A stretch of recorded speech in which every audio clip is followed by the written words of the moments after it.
요한복음 20장 19절에서 23절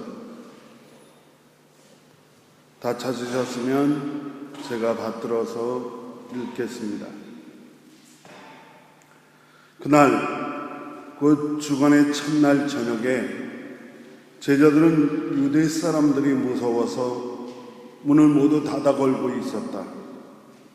그때 예수께서 와서 그들 가운데로 들어서셔서 너희에게 평화가 있기를 하고 인사한 말을 하셨다.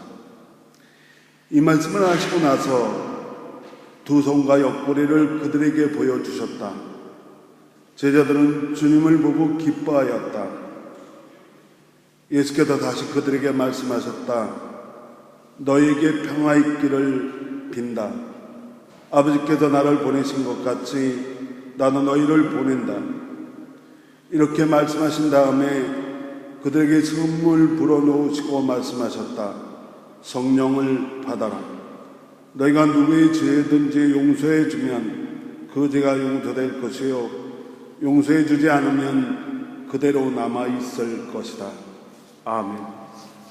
성가대 찬양이 있겠습니다.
주님만이 나의 하나님입니다. 주님만 경배합니다. 이 찬양의 가사가 우리 모두의 믿음의 고백이 되시길 주님의 이름으로 간절히 축원을 드립니다. 오늘은 요한복음의 20장에 있는 말씀을 통해서 함께 은혜를 나누려고 합니다. 예수님의 십자가 사건 때 제자들은 뿔뿔이 흩어졌습니다. 뿔뿔이 흩어졌던 제자들이 다시 마가의 다락방에 모였습니다. 그들이 다시 마가의 다락방에 모인 것은 예수께서 부활하신 날 밤이었습니다. 근데 오늘 본문을 자세히 읽어보면 제자들은 모두 문을 닫아 걸고 숨을 죽이고 숨어 있었습니다. 이유가 뭘까요? 왜 그들은 마가의 다락방의 문을 다 닫아 걸고 숨을 죽이고 숨어 있었을까요? 여러분 머릿속에 떠올리고 있는 이유와 제가 말씀드리려고 하는 이유와 같아지길 주님의 이름으로 간절히 축원을 드립니다. 그들은 아직 부활하신 예수님을 만나지 못했기 때문에 그렇습니다. 문을 닫아 걸고 숨을 죽이고 숨어 있어야 되는 이유는 아직 부활하신 주님을 만나지 못했기 때문에 그렇습니다. 그들은 그곳에서 두려움과 불신앙과 그리고 죄책감과 싸우고 있었습니다. 그래도 그런지 그 어디에도 그 마가의 다락방에 모이면 늘 찬양하던 그들이 찬양했다는 기록이 없고 그 마가의 다락방에 모이면 늘 기도하던 그들에게 기도했다라고 하는 기록이 없습니다. 그들은 다만 두려움과 불신앙과 죄책감에 쌓여 있습니다. 어디 제자들만 그렇겠습니까? 오늘 마음의 문을 꽁꽁 닫아 걸고 싸우고 있는 것은 우리도 마찬가지입니다.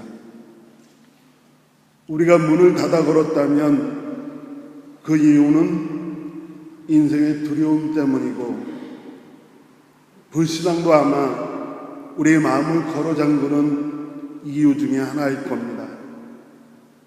거기다 죄에 대한 중압감, 죄에 대한 죄책감이 그거 역시 우리가 마음을 닫아 버리는 마음을 열 수 없는 자물쇠가 될 겁니다. 이렇게 마음을 닫아 걸면 무엇을 해도 답답하고 어떤 말을 들어도 마음의 어두움을 걷어낼 수 없습니다. 찬송도 안 되고 기도도 안 됩니다. 그저 모든 것으로부터 도망치고 싶어 합니다. 꽁꽁 닫아 걸고 싶은 마음만 남습니다. 모두로부터 숨어버리고 싶어하는 마음만 남습니다. 어쩌면 오늘 우리도 두려움과 불신앙과 죄책감과 싸우고 있을 수 있습니다. 찬양하고 싶어도 찬양이 안 나오고 기도하고 싶어도 기도가 되지 않는 답답한 우리의 마음에 문을 닫아건 우리에게 부활하신 예수 그리스도가 찾아오시길 주님의 이름으로 간절히 기도합니다. 그날 저녁에 부활하신 예수께서 제자들에게 처음 나타나셨습니다. 제자들에게 나타나신 주님이 그들 가운데 들어오셔서 가장 먼저 샬롬 이렇게 인사하셨습니다. 너에게 평화 있기를 그렇게 인사하셨습니다.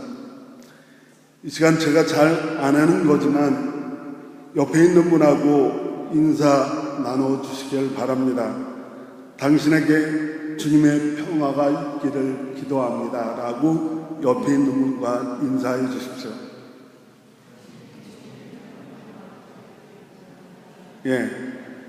여러분 모두에게 주님의 평화가 있기를 간절히 기도합니다. 예수께서는 이렇게 당신에게 주님의 평화가 있기를 샬롬이라고 인사하시고 나서 제자들에게 나타난 부활하신 주님이 제자들에게 세 가지를 주셨습니다. 이 세 가지를 짧게 묵상하고 은혜를 나누겠습니다. 첫 번째로 주님께서 제자들에게 주신 건 평화입니다. 평화를 주셨습니다. 유대 사람들은 예수를 십자가에 못 박아 죽였습니다. 근데 유대 사람들은 자신이 누구를 죽였는지 모릅니다.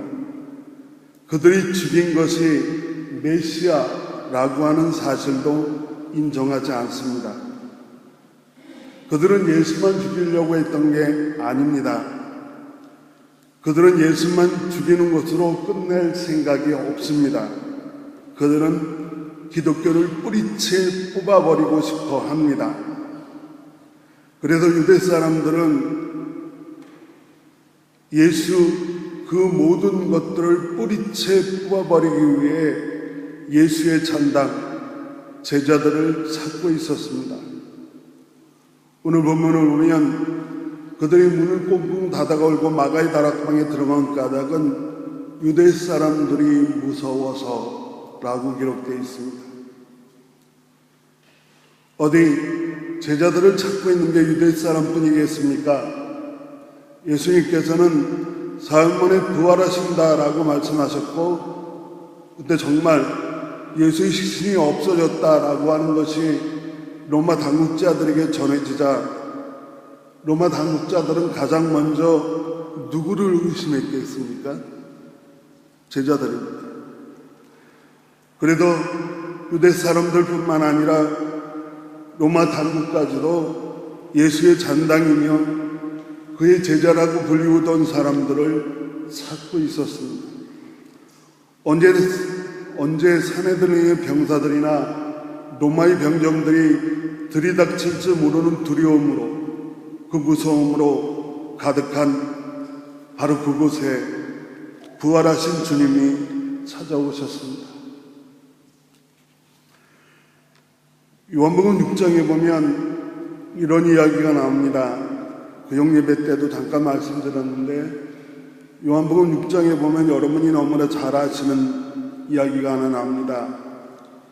한밤중에 제자들끼리 배를 타고 갈릴리 바다를 건너서 가버나움이라고 하는 곳으로 가고 있었습니다. 그런데 이 갈릴리라고 하는 곳이 워낙 변화가 심한 곳이라 제자들이 예수님 없이 갈릴리 바다를 건너고 있을 때 큰 바람이 불었다. 큰 바람 때문에 파도가 높았다. 그 물결은 사나웠다. 사납게 일어나는 물결에 제자들은 두려움에 빠졌다라고 기록하고 있습니다. 두려움에 빠져버린 제자들은 그 두려움으로부터 벗어나기 위해 힘껏 노를 저어야만 했습니다. 그때 말입니다. 예수께서 큰 바람과 파도가 있는 물 위를 걸어서 제자들에게 오셨습니다. 제자들은 물 위로 걸어오시는 분은 유령으로 착각하고 놀라워다하고 두려워도 했습니다. 그런데 예수께서 바로 그 순간에 제자들에게 말씀하십니다. 저는 오늘 이 말씀이 우리를 향한 말씀이 되길 간절히 바랍니다. 예수께서 제자들에게 이렇게 말씀합니다. 안심하여라. 나다. 두려워하지 마라.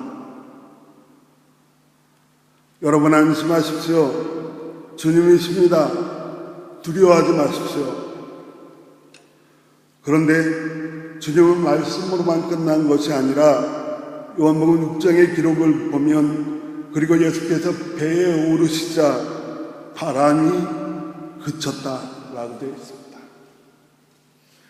예수께서는 말만 우리를 안심시키고 말만 우리에게 두려워하라고 말씀하시는 분이 아니라 그분이 오시면 그분이 우리 가운데 살아계시면 바람이 그칩니다. 평화입니다.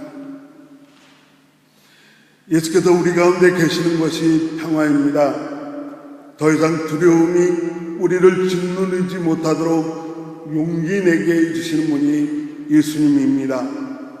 안심하고 모든 두려움을 떨쳐버리라 라고 말씀하시는 분이 예수님입니다. 그래서 우리가 너무나 잘 아는 말씀, 나는 평화를 너에게 남겨둔다. 나는 내 평화를 너에게 준다. 내가 너에게 주는 이 평화는 세상이 주는 것과는 같지 않다. 너희의 마음에 근심하지 말고 두려워하지 말아라. 주께서 주시는 이 평화가 여러분에게 넘치시길 바랍니다. 마음의 두려움이나 마음의 억눌림이 계신 분이 계시다면 안심하라. 내가 주다. 두려워하지 말라. 라고 하는 이 말씀이 여러분에게 함께 하시길 간절히 기도합니다. 안 하던 일은 한 번 하면 좀 그렇습니다. 그래서 안 하던 일을 2번 하려고 합니다. 옆에 있는 분하고 안심하십시오. 두려워하지 마십시오. 주님이 당신과 함께 하십니다. 라고 인사하십시오.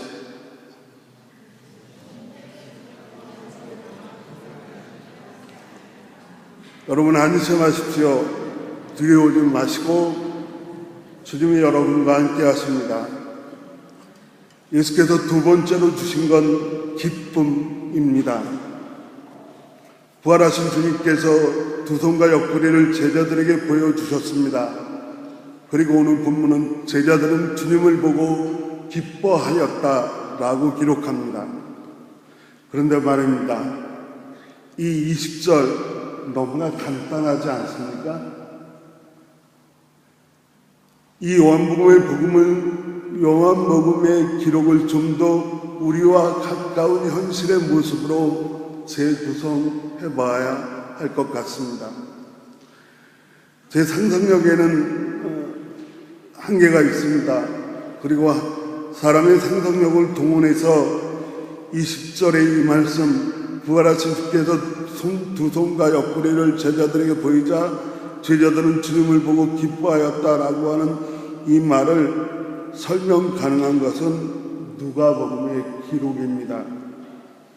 조금 다른 상황이긴 하지만 거의 유사한 상황 속에서 누가는 우리와 좀 가까운 현실의 모습에 가깝게 예수께서 제자들에게 나타났을 때 제자들은 어떠한 반응이었는지를 좀 우리와 가깝게 기록하고 있습니다. 성경을 가지고 계시면 누가복음 24장 37절에서 43절까지를 읽겠습니다. 그들은 놀라워하고 무서움에 사로잡혀서 유령을 보고 있는 줄 생각하였다. 예수께서는 그들에게 말씀하셨다. 어찌하여 너희는 당황하느냐? 어찌하여 마음의 의심을 품느냐? 내 손과 내 발을 보아라. 바로 나다. 나를 만져보아라. 유령은 살과 뼈가 없지만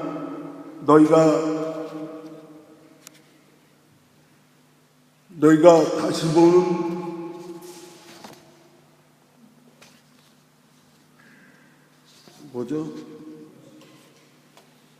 너희가 보시다시피 나는 살과 뼈가 있다.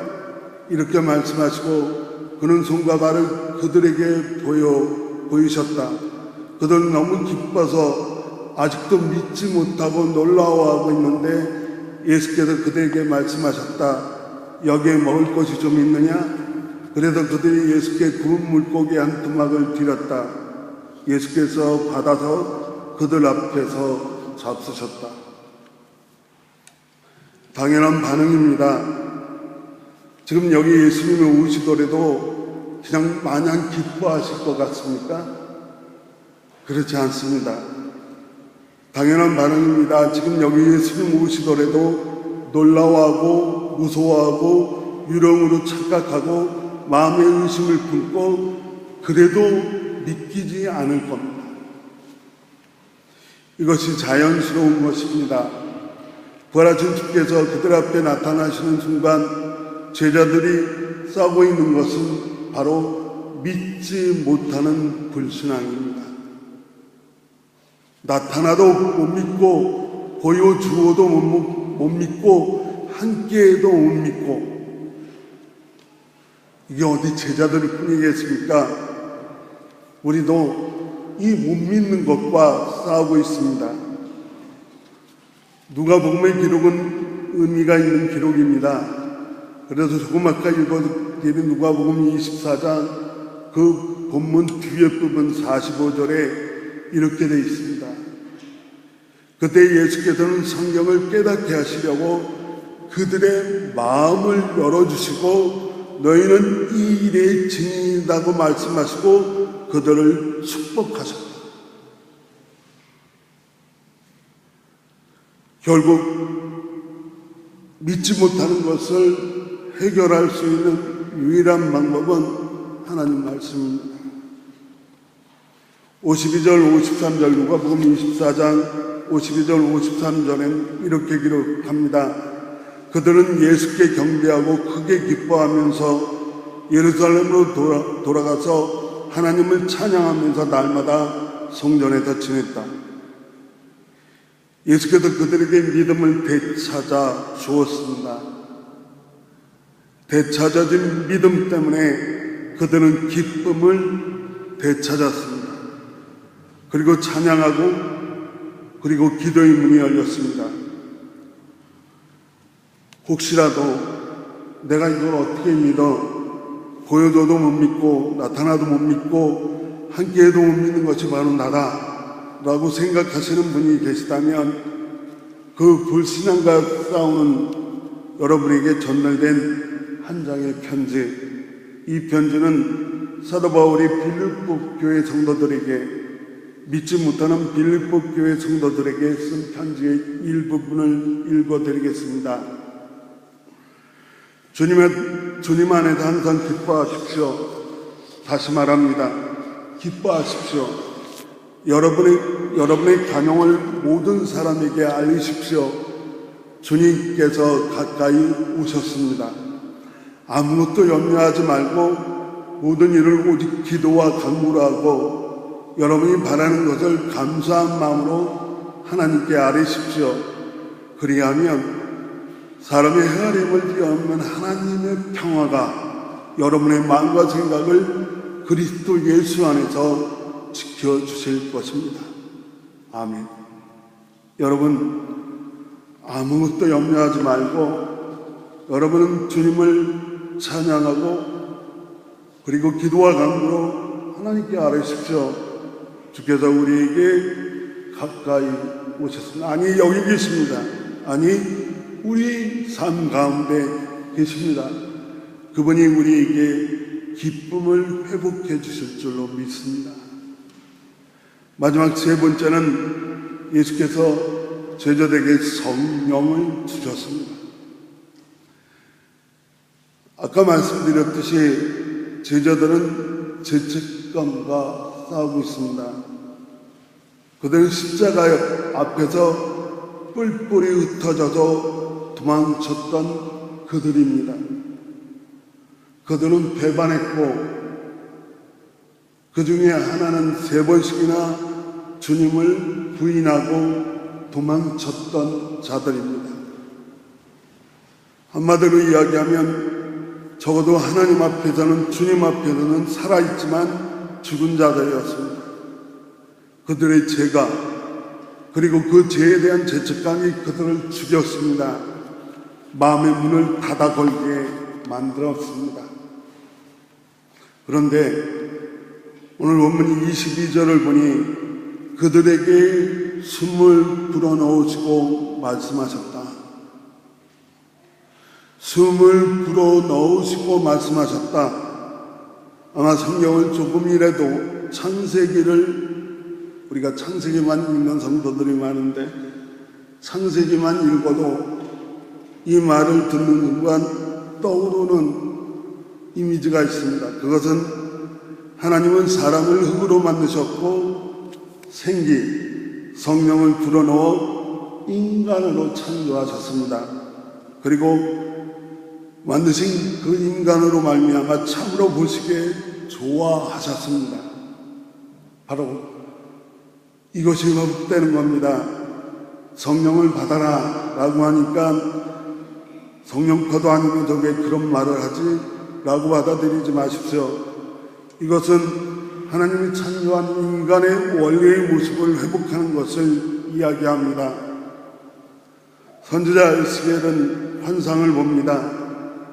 주의 사자가 에스겔을 끌고 생기가 없는 마른 뼈만 가득한 골짜기로, 아무런 삶의 기운이 없는 마른 뼈만 가득한 골짜기로 이끌어갑니다. 거기서 그 주님의 대언자가 에스겔에게 말합니다. 그때 그가 내게 말씀하셨다. 사람아, 너는 생기에게 대언하여라. 생기에게 대언하여 이렇게 일러라. 나 주 하나님이 너에게 말한다. 너 생기야, 사방으로부터 불어와서 이 살해당한 사람들에게 붙어서 그들이 살아나게 하여라. 주님께서 제자들을 살아나게 하셨습니다. 죄는 용서되었고 그들은 그 죄의 죄책감에서 벗어나서 더 이상 죽은 자가 아니라 산 자가 되었습니다. 닫혀있던 마음들이 열리고, 그리고 제자들은 새로운 시작을 합니다. 부활의 증인으로 살아가기를 결심합니다. 그래도 배신한 다른 유다들 대신 성령 충만한 마띠아를 선택하고 날마다 한 마음으로 성전에 열심히 모이고 집집마다 돌아가며 빵을 떼고 순전한 마음으로 기쁘게 음식을 먹고 하나님을 찬양했습니다. 그러자 그들은 모든 사람에게 호감을 샀고 주님은 구원받는 사람을 날마다 더해 주셨습니다. 이것이 성령을 받은 결과입니다. 살아있는 사람들의 결과입니다. 닫혔던 마음들이 열려진 사람들이 가져와야 될 하나님의 영광입니다. 새로이 시작한 믿음의 복음의 증인들이 살아가는 방법입니다. 성전에 열심히 모이고 집집마다 돌아가며 빵을 떼고 순전한 마음으로 기뻐 음식을 먹으며 하나님을 찬양하는 것, 그리고 세상으로부터 호감을 받고 주님께서 날마다 구원받는 사람들을 더해 주십니다. 이제 말씀을 마치겠습니다. 오늘도 인생의 두려움이 없는 사람이 없습니다. 그리고 솔직히 고백하면 100% 신앙, 내 안에 불신앙이란 존재하지 않는다라고 하는 사람도 없습니다. 그리고 죄 없는 사람도 없습니다. 그래서 우리 모두는 두려움과 그리고 불신앙과 그리고 죄책감하고 싸우고 있습니다.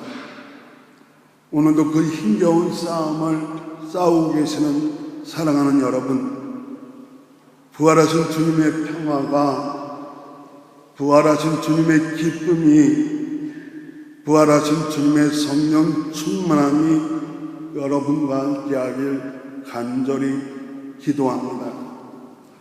로마서 14장에 있는 말씀을 읽어드리고 마치겠습니다. 로마서 14장 17절에서 18절입니다. 하나님의 나라는 먹는 일과 마시는 일이 아니라 성령 안에서 누리는 의와 평화와 기쁨입니다. 그리스도를 이렇게 섬기는 사람은 하나님을 기쁘시게 해드리고 사람에게도 인정을 받습니다. 그러므로 우리는 서로 화평을 도모하는 일과 서로 덕을 세우는 일에 힘씁시다. 아멘. 기도하겠습니다. 하나님 감사합니다. 주님이 주시는 평화와 기쁨과 성령이 우리 가운데 함께 하시길 간절히 기도합니다. 예수님의 이름으로 기도합니다. 아멘.